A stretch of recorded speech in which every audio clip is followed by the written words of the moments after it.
Carson, Leno, Fallon. Now, it's Wine Talks with Paul K. Hey, welcome to Wine Talks with Paul K. And we are in the studio today, about to have a conversation with Julie, and I always say it wrong, D'Aquila. Dell'Aquila, That or too. if you say it in Italian with the Italian accent, it's different. Introductions. Hernandez. Hernandez, that's right. Oh, that would have been easier. Hey, listen, have a listen to Chris Phelps. I just re-released his episode. I've completely forgotten about this winemaker in Napa Valley. You know, if you're going up the Highway 29, you make a hard left right inside St. Helena. Make a hard right after that, and you end up in this very understated tasting room where Chris Phelps and his son Josh make wines. And he had worked in the greatest places in the world to make wine, and now makes wine in Napa. It's called Ad Vivum. Incredible conversation and very philosophical about winemaking. Also in the studio last week was Matthew Borde from Chateau Lagrange, Saint-Julien, a classified growth Bordeaux. And hear how he works in what is a very exclusive industry in Bordeaux, France, but for corporate Japan, actually, for a Suntory Corporation. So you'll hear something very interesting from Matthew, but not why we're here.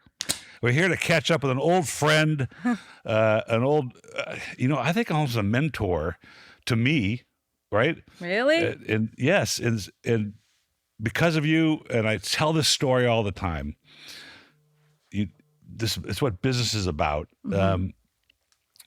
And you've always said this is like, I'm going to help you. And you never asked for help back, but we always wanted to help each other. We always wanted to grow each other. And I have to tell you, when you first came in here about 20 years ago. Sorry, I'm turning it off. 20 years ago that you walked in this 20 years ago. You're actually almost exactly where you're sitting right now? Yeah, probably maybe 17 years ago, because I started in the chains and stuff like that. But yeah, it's been a long time. You realize literally this studio where you're sitting is steps away from the day you walked in here with Bo and he introduced you. Yeah. You know what my thought was? What? You know what my thought was? What? Oh, yeah. Did I tell you this already? I kind of heard it, but I think you were just like, oh my gosh. Who did Bo just bring in here? I'm like, seriously? Wine Warehouse, when they first came out to see me, a young girl came, and I called the manager and said, look, please don't send me to somebody who's never done this before, because I've been doing it too long and I don't want to educate anybody. Yeah. That's not what I thought about you, but Bo had done a really good job before you came in, and so I was a little nervous. And what does that mean, a good job? You supported us.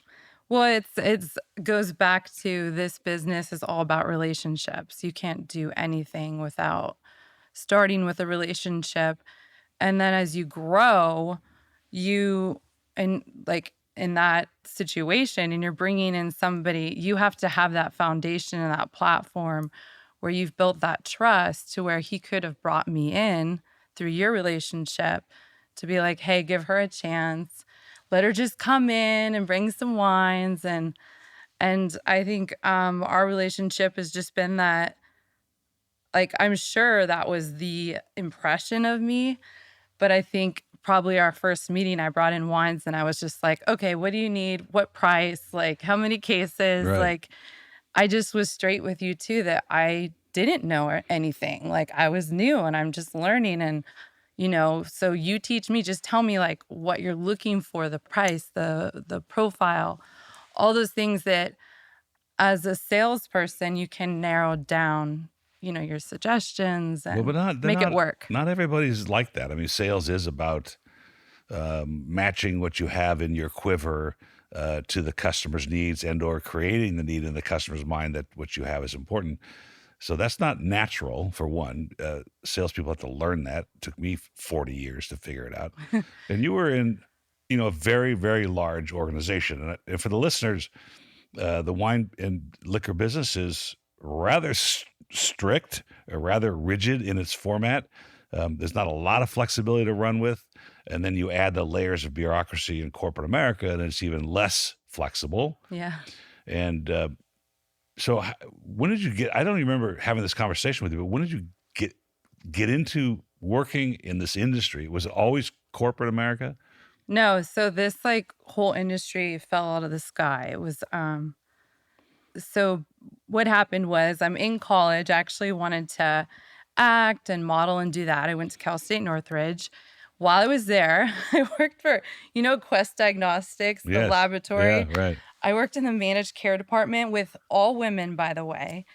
And then I also worked at a tanning salon. And at night, I would go and I would do promo modeling. Because at the time, you could put that on your resume that you were doing promo modeling. So anyways, this managed care department, this department of women would literally just be like, hey, you go do what you need to do, check in and out. So that's how I was able to get through school and get everything accomplished. But I knew that I needed to work my butt off to get whatever it was that I needed to get or to get where I was going. Mm-hmm. So anyways, I would do these jobs at night and this woman walks in and she's wearing a black suit and I'm probably wearing like my little black skirt, my little like black, tequila t-shirt, whatever brand it was, and high heels and walking around socializing with people. And she walks in a suit. You socializing with people? Yeah, shocking. So she walks in and she starts telling me what to do. And I'm like so confused because I'm like, oh, I don't know. My agency sent me here. And she's like, no, I'm the sales representative at this restaurant. And I booked the promotion so that you could help sell the brand. And I'm like, okay. I mean, it's just crazy how I had no idea. And like going through this business, talking to people, they have no idea either, like how anything gets behind the bar or why it's listed by the glass or by the bottle or what they're pouring you in their well. If you say I want like a vodka soda, like you don't know how that got there. But you were representing the tequila brand. That's why you're wearing the T-shirt. And you showed up to do this bit. I'm working for the marketing company that the and supplier you have no hires. idea. You just walk in the door like, Yeah. okay, I'm here. So what happens is I'm like, I have this light bulb moment in my life. It's very clear where I'm like, why is she wearing that suit and I'm wearing this outfit? It was all about the suit. Really? That just empowered me to be like, okay, I need to go to the next level. So that weekend I had a trade show and I went past a gentleman that had like 4 6-foot tables and just like brand after brand lined up. And I went up to him like, do you represent all these brands? Like, again, I have no clue. Yeah. Like, I have no clue, like, just how anything is placed at this point. So he says yes. So I take down his info. Turns out it's one of the biggest distributors in California. And while looking at it, I find the other bigger competitor. And turns out I have an interview with both of them on the same day. Because you walked in and went to the booth? Well, no, because while researching it, I found you the did it top anyway. 2. Yeah. So I applied at both. Coincidentally, Wow. which I'm saying is more like a miracle, Wow. I have an interview with both companies. So the first interview, this kind of paints the picture for the future and stays with me throughout my entire career. It's my competitor. I go in there first and it's like in some general sales meeting room with like tables all lined up. And it's 3 men in suits across from me. And I'm sitting by myself in a chair in front of them. And remember, I'm like some 22-year-old girl. Like I still have no clue. Yeah. I just know I want to get that job. Like Right. I want to be in that suit, making that money, right? So I just recall them like laughing and talking to each other while I was in the interview. And I just felt like so weird. Like I don't even think they're listening to me. So I get in my car and I go to the next one. This is in an HR like office with a gentleman and he sits me down. He's like, so what is it you want to do? And I'm like, oh, there was this girl in the bar and she's wearing a suit, like literally went down like that. And he goes, you're talking about the on-premise, like restaurants, bars, hotels, clubs. I'm like, yeah, that was it. Yeah, that sounds good. And he goes, yeah, you can't do that. And I'm like, oh, well, how do I get to do that? And he goes, you need to be in the chains for at least 6 months. I'm like, okay, well, what's that? And he's like, you got to get up at So you knew nothing. 2 in the You morning. literally knew nothing. I know.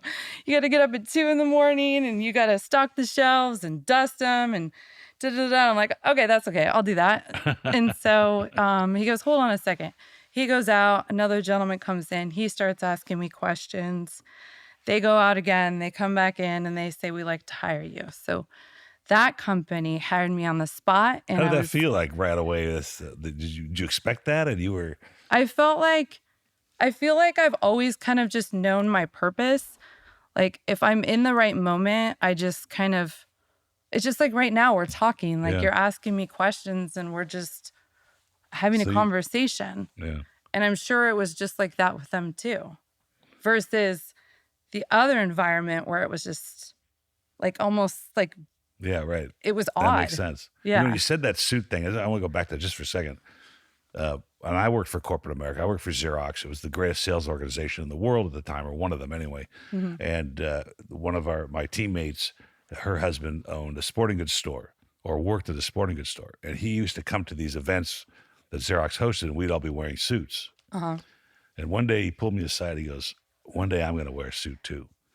And I thought, I didn't know any different. I just applied for the job. I got a job. I wore a suit. That's what you're supposed to do. Yeah. And I thought, but there was some kind of ambiance about that. There was some kind of aristocracy about seeing somebody in a suit for this gentleman that he aspired to do that. And that sounds like what was happening with you. Well, I think it goes back to a generation too, like your parents, your dad being here, and it's a form of respect. Yeah. And I, coming from a family that's very, it's important. So if that's the attire, that's what I'm going to wear. So that kind of goes into, I was immediately put in a male dominated business. Yeah. Well, There were not any females. I mean, it was very few females, saleswomen. And then as far as leadership, there was none at that time. What year was that? You remember? So that was 2004. Wow. It's well past. And I was in the corporate America in the 80s. And I had to apologize to every woman in my branch. All the salespeople, I had to apologize. For what would you do? Because I demonstrated a copier, and I alluded to the fact that any secretary could do this, and then later I used her as the pronoun for secretaries, and the shit hit the fan, and I was told to write, and I had to stuff an apology letter in every mail slot at the company saying, I did not mean to insinuate that secretaries are women and women are stupid. Yeah. So you're talking about 2004, and still there's nobody in corporate America. So maybe it's the liquor business, wine business. But the thing is you say something right there where it's like every generation has the opportunity to make the change. And if you think about, like, I think about my managers, the best ones were the ones that had women around them. And the worst were the ones that, if I raised my voice, I was screaming. If I made a certain face, I'm in a bad mood. You know what I mean? Like, never. I see, yes. Yeah. So I feel like with what you're saying too, like it's important. It changes with each of us. And so. Did you feel like then because of that role, because you saw that there was, I mean, you've been here how many years? I'm almost entirely staffed by women here. I always just work better with them. But did you feel like you had a task then to prove something? I always had to prove myself because it was always different, especially when you're younger. Like, I grew up in this business in my 20s and in my 30s. I didn't have my kids till I was 36. And wow. So I gave a lot to this business. And the thing is you have to give up a lot if you want to keep moving forward. Yeah. And I remember feeling like in my 20s, I was married to the job. Like, it was literally my husband. Like, it was just night and day, and pretty much all the way through COVID. Pretty much. Yeah. Well, I mean, that's the way you acted here. So the chain work is probably the toughest work. Oh, and the yeah, chains for the like listeners. I mean, for the listeners, I don't understand that when it's what made Gallo famous is how they handled, merchandising in these big stores. And so you were, Boots in the field. yeah, you're in the field. You're in the you're fronting field. merchandise. You're basically getting up super early and you're meeting all the trucks and all the pallets come out into the aisles and you're just throwing loads. And So let's stop by that for a second. that was something, again, as a female, Yeah, I'd that's be not, in heels because I didn't, a lot of times I would wear high heels to make sure I was at the same eye level as some men that I yeah, worked right. with. It was like a strategic thing. Like, those are things I'd think about. Like, Wow. and so, But then you had to, but then I would never give an excuse. Like, if I'm in heels or like someone say like, can I help you? Like, it's actually something that I deal with, like, where I don't like asking for help because I never wanted to give anybody that reason to be able to say like, oh, well, she this, or, like, I just wanted to always be able to do it myself yeah. and show them that it could be done in 3-inch heels and with nails. And, but yeah, you were throwing cases, actually two things that I never liked. The hardest part of the business, carrying cases and dealing with people's credit. But yeah, I mean, the cases, like, some of them are super heavy depending on the glass, but you did it. You just did it because that's what they were having to do. For the listeners, a case of wine, typical bottle of wine is 36 pounds. And then if they decide to put it in heavy glass, they call it, it's around 50 pounds. So, and I remember carrying 2 cases at a time at my dad's store, but I was 16 and 18 years old. But let's just focus really fast because this is really interesting. But chain work, meaning Ralph's, whatever large big box store there is more than just sort of handling the account and make sure the wine gets there, make sure the booze gets there. You're sort of fighting for shelf space. You're the most famous, I think I mentioned earlier, is the Gallo brothers themselves would go into like Thrifty, the pharmacy, and front their own stuff. Yes. And can I ask you, is that shelf space random? No, it's definitely not random. So we have surveys. They still go on today. But basically the suppliers are working with Ralph's or whoever the chain is. And the supplier being the person that brings the stuff to you as a distributor. Yes. Yeah. And so that supplier is pretty much sponsoring or buying space on the end caps. So you have your aisles, and at the end, you'll have featured products, and that's all planned out throughout the calendar year for an X amount of dollars. So that's how those get actually placed in the grocery stores.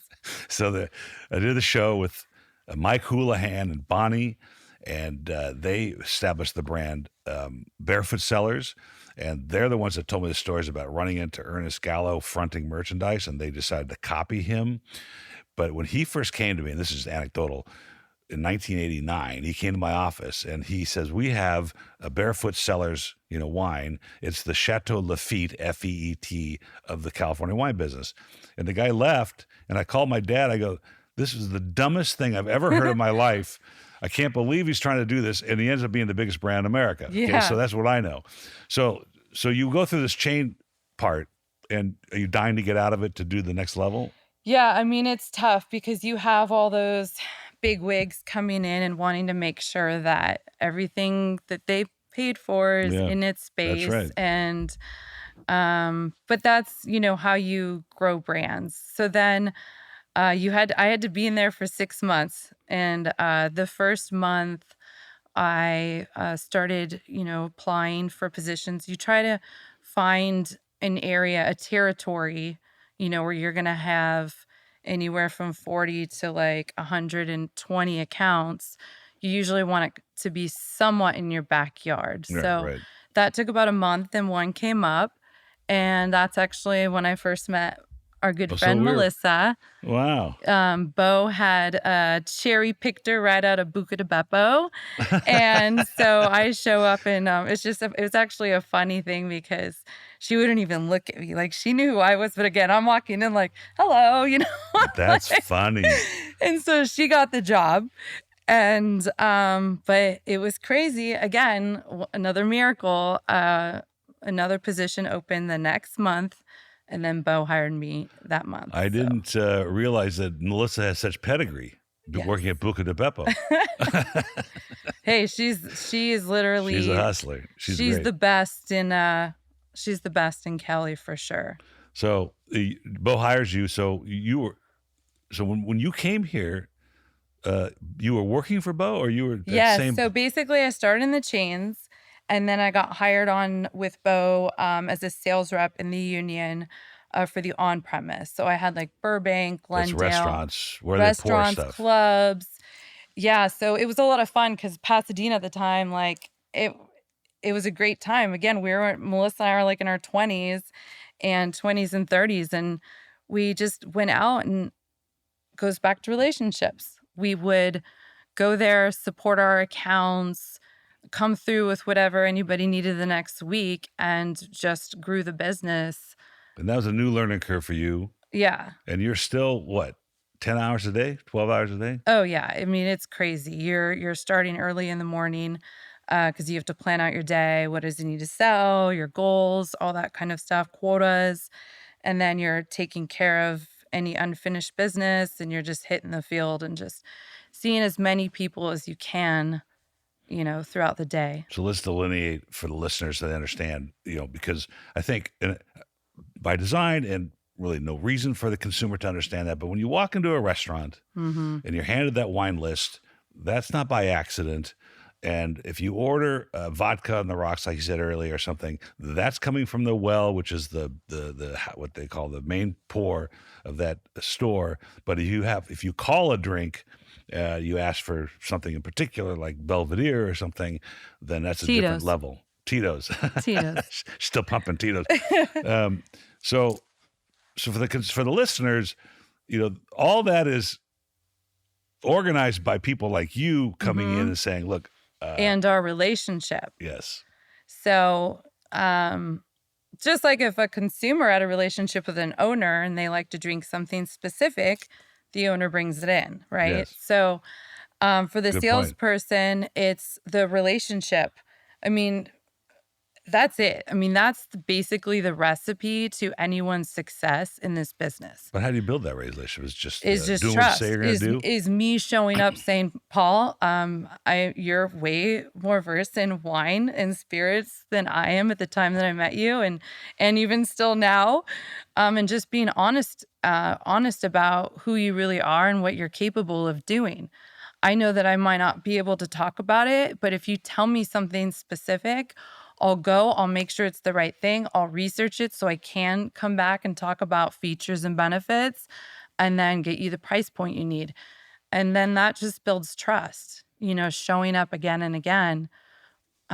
You don't have to be a genius in any field, as long as you have the passion to want to go out and figure it out and win and be successful. And do what you say you're going to do. Exactly. I have to say, the 35 years I did this, the cycle of sales reps, all the various suppliers, let's just take the big guys, it ebbed and flows. There was one time where I was doing a lot of business with one of your competitors, and that gentleman moved on, and it plummeted. It literally plummeted from like $700,000-$800,000 a year to like nothing. And what's sad is you took that over. Well, and it's sad that they had the opportunity. Yes. They never didn't have the opportunity. Right. It's just taking advantage of it. It's seeing, how far we can go with something. And when you build that trust, that's when it gets like super fun in the business, because that's when both parties can be super creative and come up with all kinds of ways to innovate and to change, like, okay, well, this isn't selling anymore. How can we make it work? And then sell it. So that's the best part about building the relationship for me, was just like being able to collaborate and just get super creative and make fun.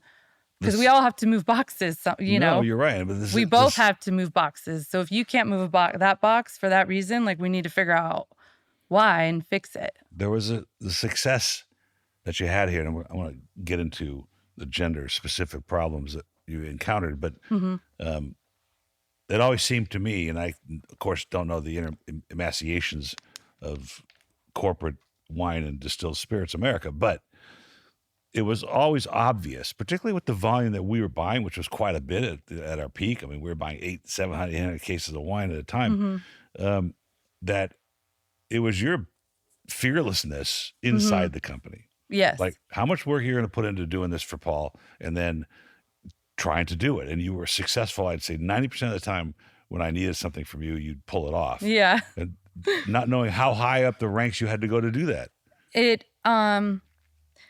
That's one of the crazy things that I think gets you towards the end is like you move mountains for people because you really care.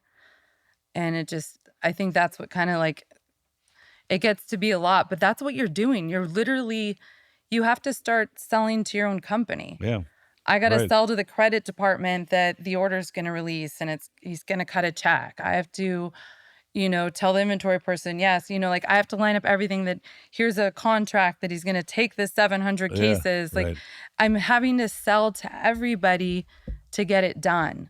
And at the end of the day, it goes back to just being true to yourself and just everyone just being like, you're going to need to sell it for that price point at some point. Like, do it now. I can't tell you how many people and they wouldn't do it at previous deals and then would come back a year later, 9 months later, and say, we still have it. Then the wine wasn't any good at that point. And so they had their shot.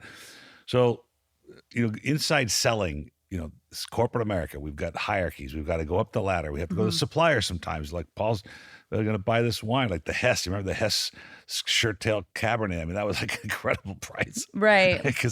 because I'll just tell the listeners that deal came down to such a substantial discount, but it was less money than the penalty imposed by the supplier or the winery or the group supplying the wine was going to fine at the end of the year because the inventory was still here. So this is like stuff that people don't hear. One where I had to get creative. That's one where the creative side came out because that's a well-known brand, but the brand that you had access to, not everybody else had access to, right?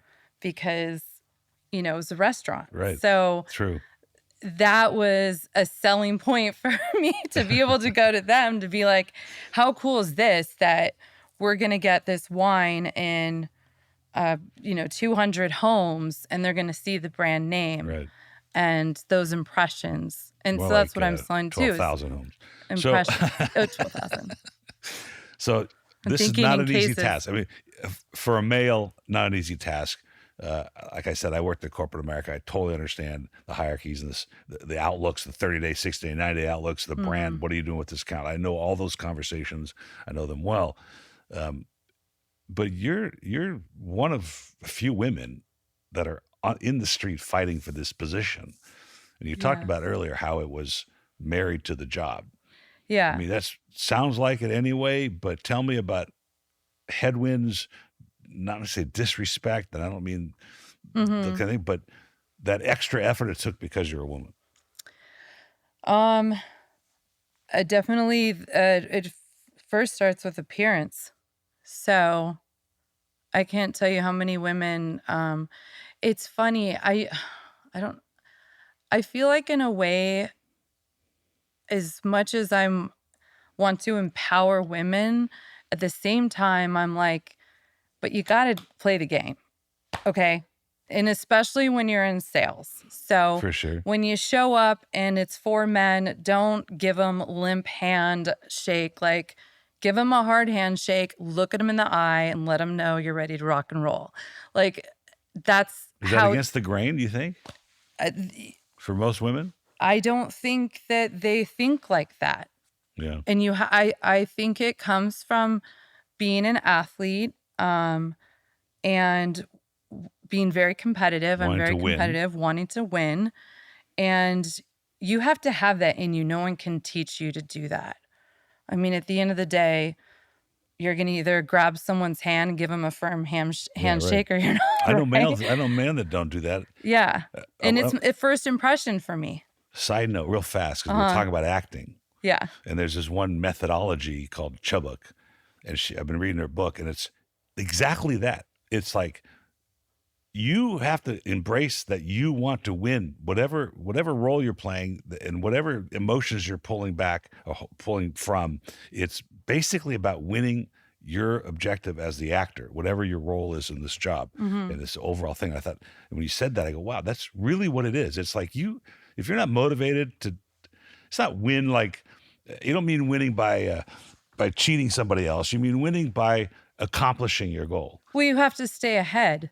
That's the other thing too. So in a way, you have to win, especially if you're just getting started. You have to prove yourself, and you're going to have to prove yourself again and again. You're going to have to reinvent yourself by accepting change and growing with the changing times. I mean, when I first started, we were using those like brick Telzon units where you like used the payphone that was like all sticky and it would like the fax, like you'd hold it up to the phone, to pagers, and you know what I mean? To now everyone's just got their head in the computer, not That's building true. that relationship with the customer.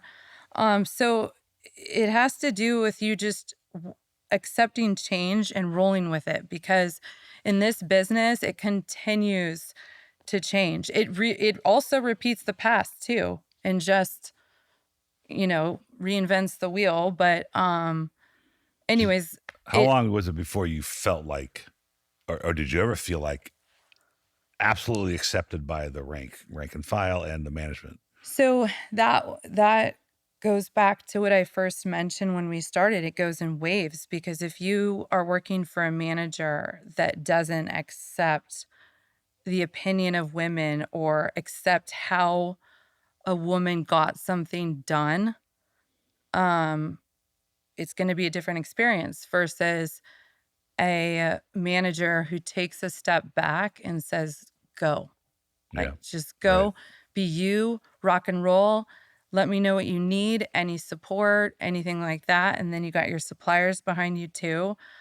I mean, you can do anything. So fortunately, the last couple I had were like that. Yeah.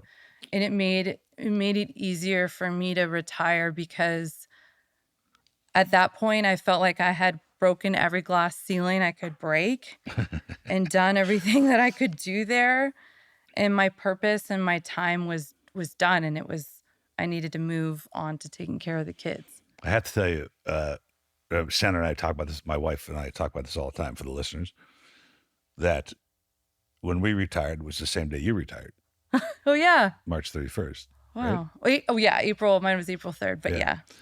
And I say, without Julie's help all these years, and I want to make sure I helped her do the things that she needed to do, we retired at the right time on that relationship alone, because I would have had to start all over again with a new rep who has different motivations, who does, whatever it is, our relationship synergized and we got a lot done together. And that was kind of a writing on the wall. When you say things happen for a reason, that was an important relationship that I lost that would have been hard to replace, would have made my job a lot harder. Yeah. I have to tell you an anecdotal story. In 1982, when I was selling copiers to Vernon. 82, by the way, is a very important year. Why? Oh. The year I was born. I was going to say. And the year Frank started his business. Really? Hey, when you were talking about Phelps earlier, that was one of the first places we went away with when we together with Joseph Phelps. Yep, and we drank 1982. Wow. Okay, so it's all coming full circle. Full circle again. There was a guy named Bill. He was it was one of my great relationships in my career, and a very interesting business, because they made the machines that bottle or canned 7-Up and Coke and stuff. So they're called Angelus Can Company. And so my knowledge of canning wine goes back to 1982 when I used to watch these machines. Anyway, it was clear he did not appreciate women in the workforce, obvious. And I never asked him, never came across the conversation. We'd never discussed it, but he was a short sleeve polyester white button down shirt guy. And you could I knew it. And I had to call my boss, who was a female at the time, great manager. She says, I want you to call his boss. And going over somebody's head is not a good idea, generally. No. I go, look, Always she goes, but follow I the need, chain of command. she goes, I need this sale. And it was a big sale. It was like a $200,000 copier. okay, $200,000 copy. Yeah. Okay. That's a lot. 1982 also. Yeah. So I call the company. I asked for the president. He answers. He goes, hello. And I said, this is Paul from Xerox, blah, blah. And he goes, we're going to buy it. Thank you for calling. I got a phone call immediately after from Bill saying, what are you doing? How can you go over my head like this? That's the kind of manager he was. And I'm reflecting on the reason because this probably exists in the wine and booze business. And I knew if I was able to discreetly say that my woman manager asked me to call him, that I'd be off the hook. Mm-hmm. So I said, Use a buffer. Bill, I was talking to my manager and she told me to call. Mm-hmm. That's all I said. And he goes, your boss is a woman? I go, yeah. He goes, they shouldn't be in the workforce. And I was totally off the hook because of his sexism. I totally off the hook. And I thought, wow. But you're talking about a different part of America. But there still is a disparity in corporate America, in executives, particularly in the wine and liquor industry, of executive women. Did that change at all when you were going through this? No, it doesn't. I mean, I can't tell you. I've been in a lot of meetings where I've had men just not even look at me because they don't. Are they nuts? They don't know. Well, they don't know. They think I'm just there like taking notes. Yeah. I'd say for a lot of my meetings, if I'm walking in with a male sales representative, I mean, I could be 3 levels higher and they would assume the sales rep was the manager. Wow.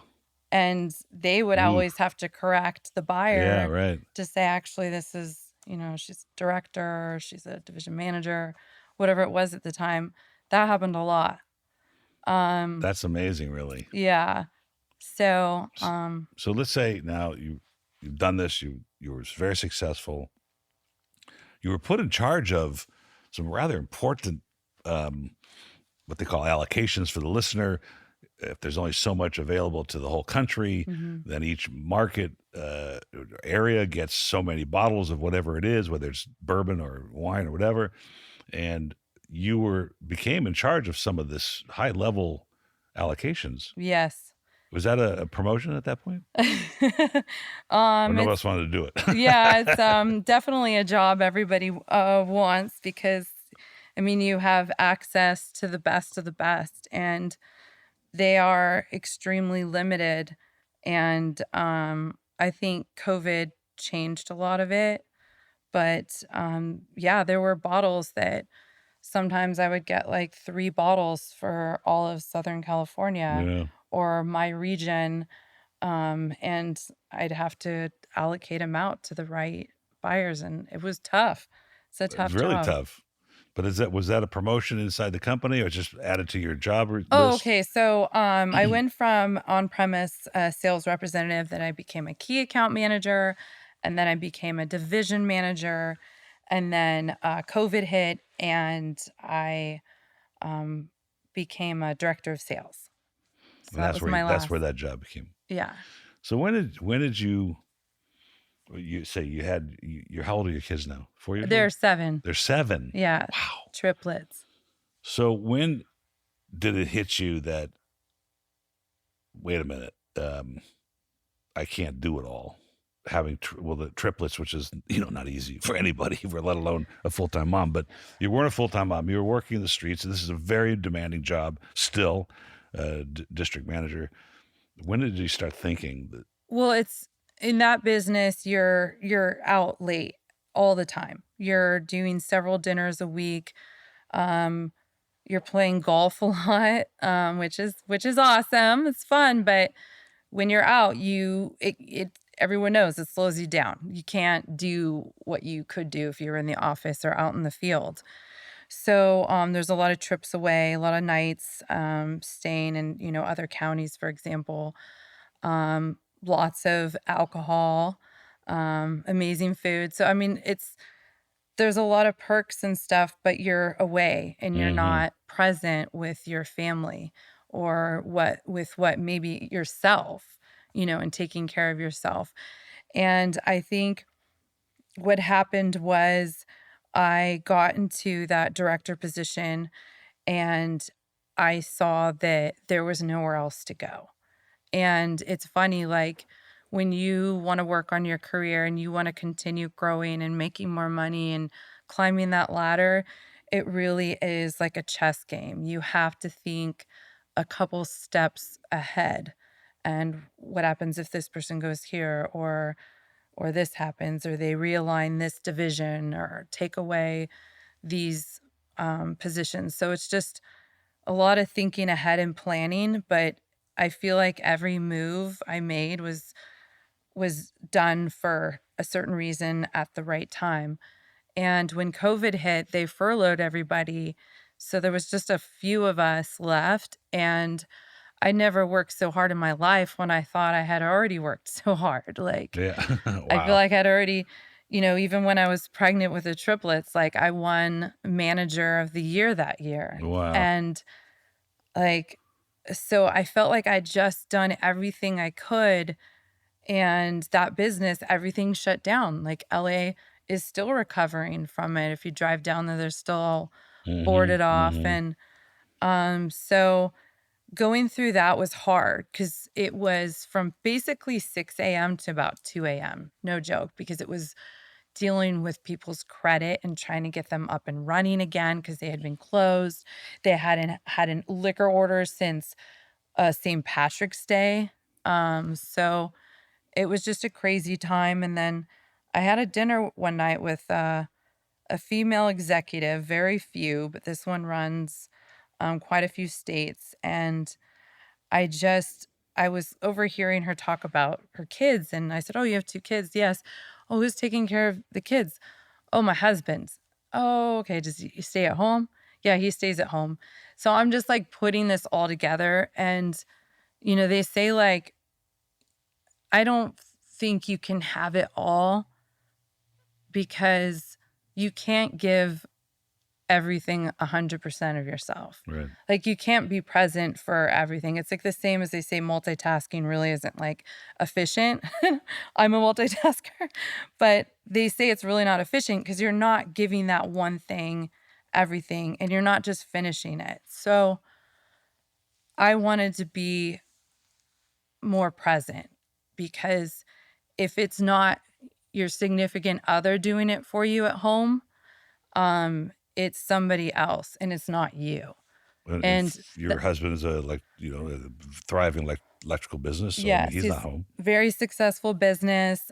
He's the hardest worker I know. He's out of the house by 4:15 to meet a load, and he comes home at 6:30 for dinner. And it's just that's how we were. We're just like So you're this both doing this. crazy machine where I have a nanny, and then it's like I have to hire someone to overlay, like because I'm can't fit 8 hours in that business and do an 8-hour workday. Was that gnawing on you for a while until you had this conversation, or you just kind of woke up to it?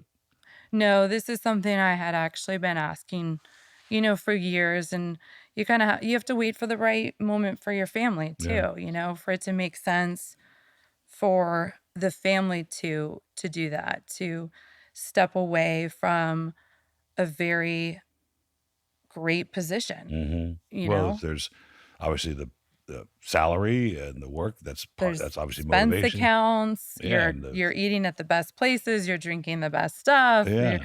you know, um, private dinners all the time, golfing at the best courses. I mean, it's amazing, but it became where I just wasn't present, and that's what I wanted to do. And I wonder, and I also felt that I had another purpose. Like this, I had done everything I could. yeah, that's a pretty serious revelation Hmm.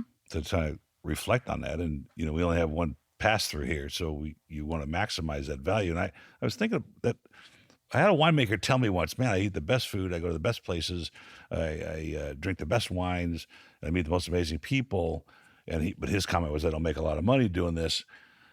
And even me, having done all this, and now we're starting to travel and get around and try to use some of the relationships. Um, I still feel like I want to be home sometimes. Hmm. Like I want to lever. We're going to Bordeaux, and I'm going to see all these great people that I've interviewed on the show, and we're going to have so much fun together. But I also sort of think can't wait to get home when that's done. And I'm wondering if even a single person, even if you weren't married, even if I wasn't married and we were doing that, we'd probably still burn out a little bit. Yeah. I mean, think about this. How often do you go and do you really just like stop for a second and No. go walk in the vineyard by yourself? No. Like, when's the last time you've done that? Yeah, right. And if you think about it, every time you go visit one of those awesome wineries and you're hearing about the history and the views, like I can see Napa in my head right now, is what I can see. Yeah. But, I see a liquor store. yeah, but you should be doing that. You know what I mean? It's like stopping and smelling the roses. Like it just has become too fast paced. Like a text isn't a text, an email's not an email. It's like you better be looking at all of it 24/7. And, especially in that business, there's no boundaries. No. Because some places there's no borders. There's no time borders. No, for sure. Some close at 2 a.m. Hey, there's some out there that close at 4 a.m. And then guess what? They open at 6 a.m.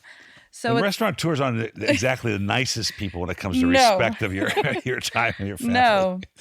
If for the listeners, I wanted to just touch on the COVID side. What happened in the LA market all over the country is that most businesses, if you and I were going to start a winery, we would want to be in a restaurant because it's a house pour or it's on a list. It's like an annuity. People by just the order. glass, volume. And, it's volume, right?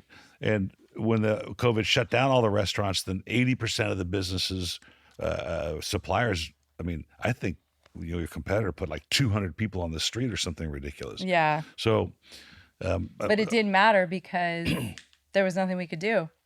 And then it turned into the to-go business and packaging, wine and spirits coming out in different packaging. And now look at the shelves in the grocery store now. I know.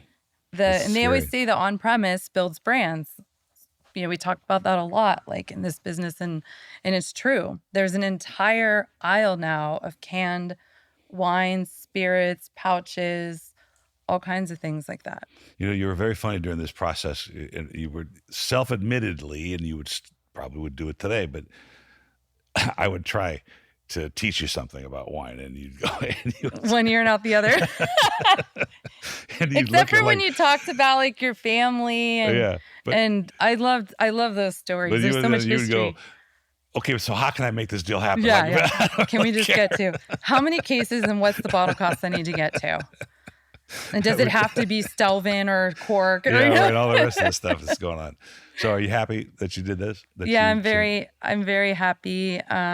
It's taken a few months to kind of find myself and get back to just like breathing again. Like it was such a crazy business. You mentioned that your kids, and I'm with you on that. I'm still struggling. I still can't. Like shut down? I still can't believe I don't have to be somewhere for something. Yes. A lot of that. But you said your kids didn't trust you when you got home. Oh, wow. You remembered that?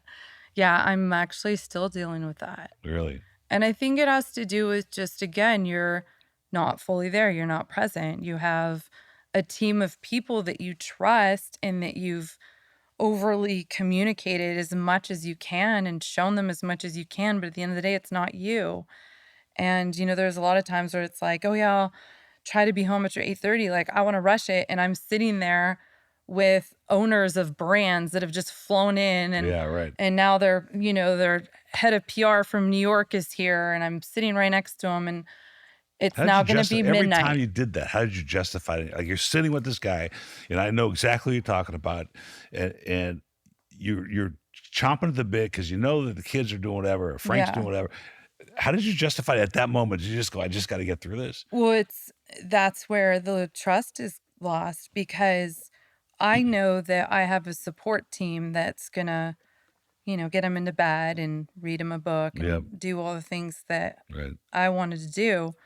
So I was able, to do that. Frank, always supported me that way to make sure that I could keep working and stay focused. But I was thinking about it the whole time because, I probably did say I was going to be home at 9, and next thing you know, he's asleep and I'm walking in 11:30. Yeah. So did that cause friction? Oh yeah, I think it causes. I mean, it would in any marriage. I'm just wondering. Oh yeah, I mean, think about it, I'm sure the women are always thinking like, what is my husband going out to do right now? He's at another bar. He's drinking. Oh, great. It's St. Patrick's Day or it's Cinco de Oh, for Mayo sure. or whatever it is. And next thing you know, he has to stay at a hotel. What is he really doing? I mean, you have to have a solid foundation and, and trust your partner. Yeah, just But it is reflecting. crazy because, I mean, let's be real. You're in bars, you're on alcohol. It's No, so, the temptations are huge. And in the 80s in corporate America, it was drugs. mhm. I mean, in the halls of the greatest corporations, drugs. And there was so much infidelity and alcoholism at that time, which probably isn't all that different now. It's just more discreet. But I can't imagine when you add to it that the product being sold is dependent. Mind altering. Yeah, it depends on this, right? Yeah, It depends yeah. on this kind of On that- lifestyle yes. in order for it to be successful. Yep. Well, okay. So I will say, though, what I loved about being a woman in this industry is once you do prove yourself, right? That you can play with them, that anything they do, you can do better. I used to say that all the time. Like, anything they do, I can do better. Not to be cliched, but we're going to do that. But basically, like, it got to a point where respectfully, like, they became brothers. So I also think that's part of how I was able to do it for so long, married with little ones, is that I was on a team. It was like being on a baseball team. Like, those were my teammates and they protected me and I always felt, safe. So, there's a double-edged sword to this a little bit. Yeah. I'm looking at this picture over your shoulder of my dad and I. I love that. And I remember this well. I remember the day he took the picture. I'm like, what are you doing? Why are you doing this? And thank God he did. And I was about to do a monologue to test my acting skills, just so you know. Yeah. And the stories are going to be just snippet stories of my father. Because I think what you taught your children, even though you're at a crossroads now and you're back home and the kids are learning that I have a mother here all the time, they also saw an amazing work ethic. Yes. And I think, there's value to that, even though you can't tell today. I see it actually already. You do. I do. My son, Vincent, he's very much like Frank. He's out with, he's helping him every Saturday. He gets in his precision Really? electric uniform. And so Cool. does Frankie now too. And Frankie's been working, is modeling and we're going to get into acting hopefully. And he knows that if I do this job, I'm going to make money and it can go into my savings account and I'm going to buy a car later. Like, that's how he's That's talking. great lessons. And Francesca, she's so brave and strong. And I see her with her brothers and like, I see myself in it. Now I just got to be like, not so quick to get angry or snappy because I see her getting a little bossy like me. But that takes years of like learning, how to finesse that and make it work to your advantage. But they see two parents that are working hard. And yes. I don't think there's any greater lesson than that for particularly in today's generations that are growing up digitally with information at their fingertips and services at their fingertips that we never had, and for them to have a work ethic, because that's what's going to prevail when it's all said and done. Yes. Like, my kids are very hardworking. They're millennials. They act like it. They're a pain in the ass. But it's from you and it's from your parents. Right. And Sandra and her parents, just like it is my parents and my grandparents who are still alive. My grandma's 89 and my grandfather's 90. And I saw how hard they work and I saw how hard my parents worked and struggled at times in the beginning. And I learned at a very young age that if you wanted something, you had to work for it. And so with the kids now, it's hard because they're privileged. I mean, they have everything at their fingertips. Yeah. And I'm working on right now just teaching them that, it's not so easy for everybody. No. And you have to work hard and respect the things that you have and be grateful for everything that you have. That's gratitude. Even better lesson to Yeah. understand. And so triplets. Yes. I mean, Crazy. That's a whole nother story. Yeah, that's another story. That's Yeah. it's really, really exciting to watch. I've been very honored to be part of your career. Oh, thank you. And watch. And you always had ideas. We're almost on an hour already. Oh. But you always came up with new ideas. You're Oh, like yeah, an my idea brain's person. You always got to call going. this person to take care. And I'm like, Julie, I got but you got to call her. She's Any think tanks out there, give me a call. I will solve that problem for you. There is a wine think tank called Arani Global. It's out of France, in London, and they think tank through the industry of fine wines of caliber that the history, not the history, but the future of it, because consumerism has changed so much, and you got out at the right time.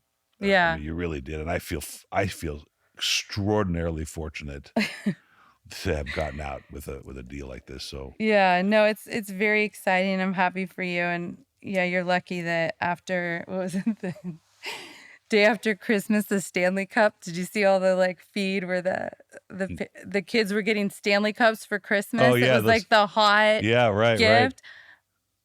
I would have been in here that Monday going, all right, we're gonna put together a pouch that fits in the Stanley Cup.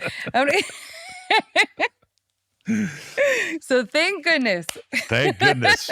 Thank goodness. It's really, really great to see you. It's really great to hear the stories. And I think we have more to talk about maybe in the future as I'd love things to. settle down at home. Yeah. And we have dinner together coming up sometime. Who knows when that is. Yes, we need to do that'll that. happen. And just thanks for coming in. Thank you. Thank you for having me. Cheers. Cheers.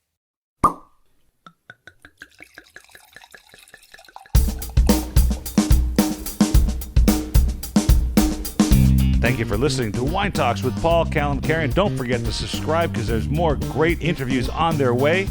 Folks, have a great time out there in the wine world. Cheers.